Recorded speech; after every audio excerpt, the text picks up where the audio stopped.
தமிழுக்கு போராடுறதுக்கு நம்ம நிற்கிறோம். அதுதான் முக்கியமான விஷயம். தமிழ் அழிஞ்சு போயிருக்கிற மாதிரி பயம் வந்துருச்சு எல்லாருக்கும். 81 நூல்கள் 51 புலவர்களை படிச்சுட்டு இருந்தான் முதல் ஓல்டு சிலபஸ்ல. இன்னைக்கு போய் school students, Tamil medium students என்ன சொல்றான்? டேய், புலவர்கள்லாம் படிக்காது, அவங்களாம் செத்து போயிட்டாங்க.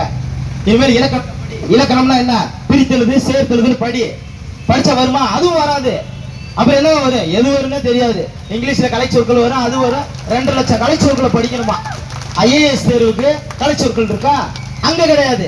குரூப் 4 தேர்வுக்கு கலைச்சொற்கள் இருக்கு. நம்ம எங்க தெரியுமா ஏமாந்தோம்? சரி, நான் சுருக்கமா சொல்றதுனால கொஞ்சம் வேகமா பேசுறேன். நான் 12 மணி நேரம் பேசுறான்னு தான் வந்தேன். ஆனா போராட்டம் 1 மணி நேரங்கிறனால தான் ஷார்ட்டா முடிச்சுக்கிறேன். இதுல எங்க இருக்குன்னா, எல்லா மாவட்டத்துல இருந்தும் பஸ்ல எல்லாம் கிளம்பி வராங்க. நிறைய பேர் வராங்க. பாவம். இங்க ஒன்னொன்னு தெரிஞ்சுக்காங்க, வர முடியாம யாரும் இல்ல, பஸ் கூட காசு இல்ல. அதை தெரிஞ்சுக்காங்க. தமிழக அரசு பஸ்ஸு காசு இல்ல. இங்க வர்றதுக்கு நிறைய ஸ்டூடெண்ட், சார் எங்க வீட்டுக்காரர் அனுப்ப மாட்டாரு, மாமி அனுப்ப, என்ன பஸ் கூட காசு இல்ல சார். அவ்வளவு கஷ்டத்துல இருக்காங்க. Exam fees one time registration 150 ரூபா கட்டியிருக்கோம்.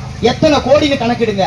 உறுப்பினர், தேர்வாணைய உறுப்பினர் ஒரு பேட்டி கொடுத்தாரு. பிஎஸ்சி ஸ்டூடெண்ட்ஸ் அப்ளை பண்றாங்க, டேட்டா கொடுங்க எங்களுக்கு. எத்தனை பிஎஸ்சி குரூப் 4 எழுதுறாங்க, எத்தனை எம்காம் எழுதுறாங்க, எத்தனை யூஜி எழுதுறாங்க, டேட்டா கொடுங்க.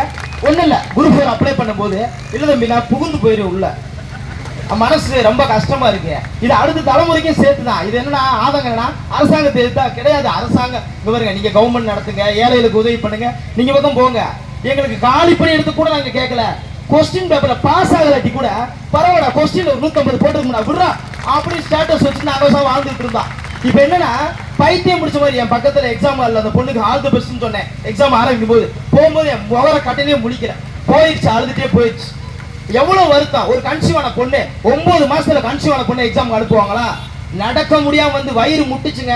அந்த டேபிள் அட்டாச்சு டேபிள், வயிறு முட்டி உட்காந்து எழுதிட்டு போகும். ஒரு 3 மணி நேரம் ஒரு புலதச்சிப்புல உட்காந்து எழுத முடியுமா? நீங்க மதுரையில போய் பாருங்க, கோணி பைய வச்சுட்டு படிக்கிறோம். மெட்ராஸ்ல நிறைய கட்டடங்கள் ஆனனால மத்த மாவட்டங்கள் கண்ணுக்கு தெரியலன்னு நினைக்கிறேன். கோணி பைய விரிச்சுட்டு அம்மா உணவு இந்த மாதிரி உணவு இருக்கும் பார்த்தீங்கன்னா 5 ரூபா சோறு 10 ரூபா சோறுன்னு கொடுக்குறாங்க. நிறைய எம்எல்ஏ எம்பிலாம் சப்போர்ட் பண்றாங்க. லைப்ரரிக்கு ஒரு 2 நாளைக்கு முன்னாடி பேட்டி பார்த்தீங்கன்னா, ஏன்னா சுருக்கமா சொல்றனால சுருக்கமா முடிச்சுக்கிறேன். லைப்ரரியில போய் பார்த்தீங்கன்னா, சார் ஓல்டு புக்கே இல்ல, அதுல சீக்கிரம் இப்பதான் புக்கே வாங்கி போட போறாங்க. 1000 கணக்கில் லைப்ரரி கட்டடம் கட்டுறது முக்கியம் இல்ல. எந்த புக்கு 1953 புக்கில் எடுத்தீங்கல்ல, எல்லா லைப்ரரியிலும் அந்த புக்கு இருக்கா? புக் இல்ல. எதுவுமே சோர்ஸ் இல்லைன்னா ஒன்னொன்னு பெரிய அந்த சேலஞ்சு ஒன்று இருக்கு பாருங்க. கொஸ்டின் எடுக்கிறது நீங்க ஏங்க, என்கிட்ட ஒரு 450 ரூபா கொடுங்க, ஒரு டீம் வச்சிருக்கேன், 4 பேரை வச்சு ஒரு கொஸ்டின் கரெக்ஷன் இல்லாம சூப்பரா எடுத்து கொடுக்குறாங்க. 450 ரூபாங்க செலவு, 2 பேர் டைபிஸ்ட் போட்டு கிட்டத்தட்ட இத்தனை கோடி. 150 ரூபா போட்டு ஒன் டைம் ரிஜிஸ்ட்ரேஷன் பண்ணிருப்பான், 100 ரூபா போட்டு எக்ஸாம் ஃபீஸ் கட்டியிருப்பான். 400 பேர் டிஎன்பிஎஸ்ல வேலை பாக்குறீங்க. நான் என்ன சொல்றேன், யாரை வேணாலும் ஏமாத்தலாம், நம்ம மனசாட்சி ஏமாத்த முடியுமா? நீங்க டெய்லி நைட்டு நிம்மதியா தூங்குறீங்கல்ல, ஹையர் ஆபீஸ்ல ஒன்றும் பண்ண முடியல சார். நாங்க வேலை பார்க்குறோம்ல, ஒபேத ஆர்டர். ஓகே, காவல்துறையா இருக்கட்டும், எல்லாருக்கும் ஒபேத ஆர்டர் தான். மனசாட்சின்னு ஒன்று இருக்கும்ல.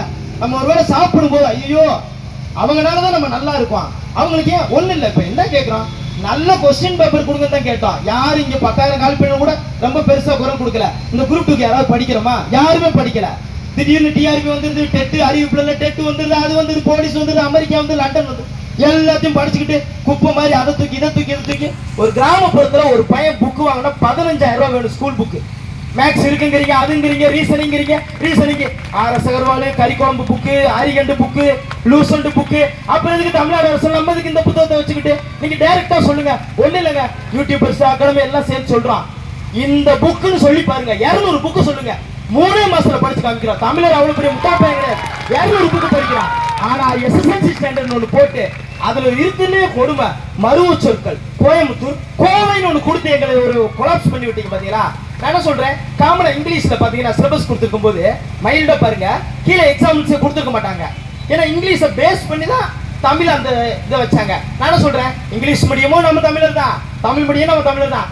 ஈக்குவலா தமிழ் தகுதி தேர்வு வச்சு ஜிகேல மோதி பாத்துக்கிறோம். மொத்தமா ஜிகே வைங்க பாத்துக்கிறோம். குரூப் 1 கொஸ்டின் எழுதுனவங்க நல்லவேளை நான் குரூப் 1ல பாஸ் ஆயிட்டேன், குரூப் 4 ஃபெயில் ஆயிட்டேன். எக்ஸாமுக்கு லேட்டா வந்தவங்க என்ன சொல்றாங்க தெரியுமா? நல்லவேளை நான் உள்ள வரல. இதுல வெக்க கேடுங்கன்னா, எல்லா இன்ஸ்டாகிராம்லயும் எல்லா பேஸ்புக்லயும் நம்ம தமிழ்நாடையே நம்மளே திட்டிட்டு இருக்கோம், ட்ரோல் பண்ணிட்டு இருக்கோம்.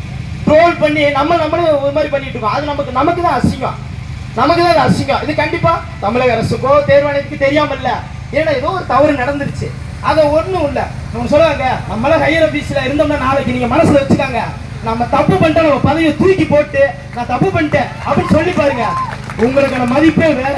நம்மளால முடியல ஒத்துக்கிட்டு போயிருங்க. ஏன்னா இதனால என்னன்னா, இன்னைக்கு இப்ப எப்படின்னா இப்ப டெலிகிராம்ல நைட் 1 மணி வரைக்கும் டெக்னாலஜி டீமா அது நிறைய அனுப்புறாங்க. அதை போட்டு இதை போட்டு சமாளிப்பே வேணாம். ஒரு பக்கம் அறிக்கை வந்துருந்தா 2 உயிர் போயிருக்கு. அந்த அம்மா சொல்லுது, அந்த அம்மா போய் பார்த்தா, ஐயோ எனக்கு ஆறுதலே வராதீங்க, தலைசாரியா முடிச்சு செத்து போயிருப்பான், அவனுக்கு போய் போட்டா கொடுங்க. என் மயம் படிச்சு வேலை கிடைக்கணும்னு செத்து போயிடும். கொஸ்டின் பேப்பருக்கு யாராவது சாவாங்களா? ரொம்ப வருத்தமான விஷயம் தான். அது தினத்தந்தியில ஒரு ஓரமா வந்துருச்சு. சுருக்கமா முடிச்சுக்கிறேன்னு சார் இருக்காங்க. ஒரே ஒரு விஷயம் தான் ஆதமா பேசுறேன்னு, நான் திரும்பவும் சொல்றேன், தமிழ்நாடு இந்த கட்டடத்துல மூடி கிடக்கு. எல்லா மாவட்டத்தையும் வந்து பாருங்க, எப்படி தரையில உட்காந்து எப்படி படிக்கிறாங்கன்னு பாருங்க. லேடிஸ் எல்லாம் பப்ளிக் டாய்லெட் யூஸ் பண்ணி இன்ஃபெக்ஷன் ஆகி நிறைய ஸ்டூடெண்ட்ஸ் சொல்ற, சார் எனக்கு எக்ஸாம் படிச்சு உங்களுக்கு தெரியுமா, உங்களுக்கு 8 வருஷம் நீங்க படிக்கிறீங்க, கிட்டத்தட்ட பிரைவேட் ஜாபுக்கு போங்க. அங்க என்ன சொல்லுமா, 8 வருஷம் என்னத்தை பண்ணிட்டு இருந்த, நான் படிச்சுக்கிட்டு இருந்தேன், அப்போ உனக்கு வேலை இல்லை போங்கிறாங்க.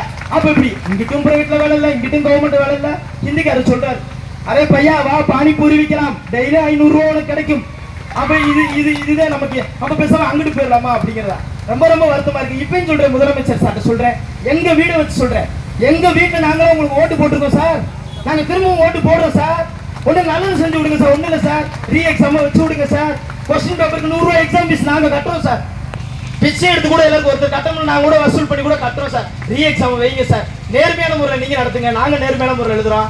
எல்லாருக்கும் எல்லாம் தெரியாம இல்ல, நமக்கு மேல ஒண்ணு இருக்கு, மனசாட்சிக்கு நேர்மையா நடந்துக்கிறோம் தான், நம்ம உள்ள போய் சரி பண்ண வேண்டிய வேலையில இருக்கோம். இது தொடரும், இவங்க என்ன சிலபஸ் கொடுத்தாலும் தொடரும். நம்பிக்கையை கைவிடாதீங்க, நம்பிக்கையோட இருங்க. அனுமதி கொடுத்த காவல்துறை ஐயா அவர்களுக்கு எல்லாருக்கும் வணக்கம். நம்ம இப்போ போலீஸ் எக்ஸாம் வரப்போகுது, ரொம்ப பெஸ்ட். போலீஸ் எக்ஸாம் எழுதி கூட இங்கிட்டு உள்ள போயிடலாம், ஏன்னா அது கூட பக்காவா இருக்கு, ரிசல்ட் சூப்பரா இருக்கு. நீங்க வந்து பாத்தீங்கன்னா என்ன தொப்பையை போட்டோம், படிச்சு தொப்பையை போட்டனால அந்த பக்கம் போக முடியல, அதான் இங்க விஷயம். ஸோ அனைவரும் ஆதரவு தந்து இங்க வந்தீங்க. என்னை பொறுத்தளவுக்கு 10 லட்சம் பேருக்கு சமந்தாது, 10 லட்சம் பேருக்கு சமந்தா வந்திருந்த அனைவருக்கும் நன்றி. ஸோ வாய்ப்பளித்த நடராஜ் சார். மதுரை போராட்டம் 20,000 பேர் கூடிடுவாங்கன்னு தான் ரத்து பண்ணாங்க. சென்னையில ஏன் கம்மினா, குரூப் 4 ஏழை எளிய மாணவர்கள்ல கிராமப்புறத்தில் தான் குரூப் 4 இருக்காங்க. இங்க குரூப் 1 குரூப் 2 படிக்கிறதா கொஞ்சம் நிறைய இருக்காங்க, அதனாலதான் இங்க வர முடியல. அதான் உண்மை. நீங்க ஒண்ணு இல்ல, மதுரைக்கு கோயம்புத்தூருக்கு ஒரு அனுமதி கொடுத்து பாருங்களேன், அப்ப தெரியும் தமிழ்நாட்டுல.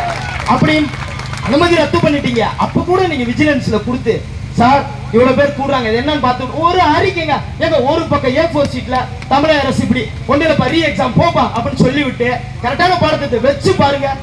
நம்ம பசங்க தங்கமானவங்க, உங்களுக்கு தெரியாது. ஸோ ரொம்ப நன்றியை தெரிவிச்சுக்கிறோம். ஷார்ட்டா முடிச்சுட்டு அடுத்து கிஷோபா அகாடமி சார் பேசுவார். தேங்க்யூ.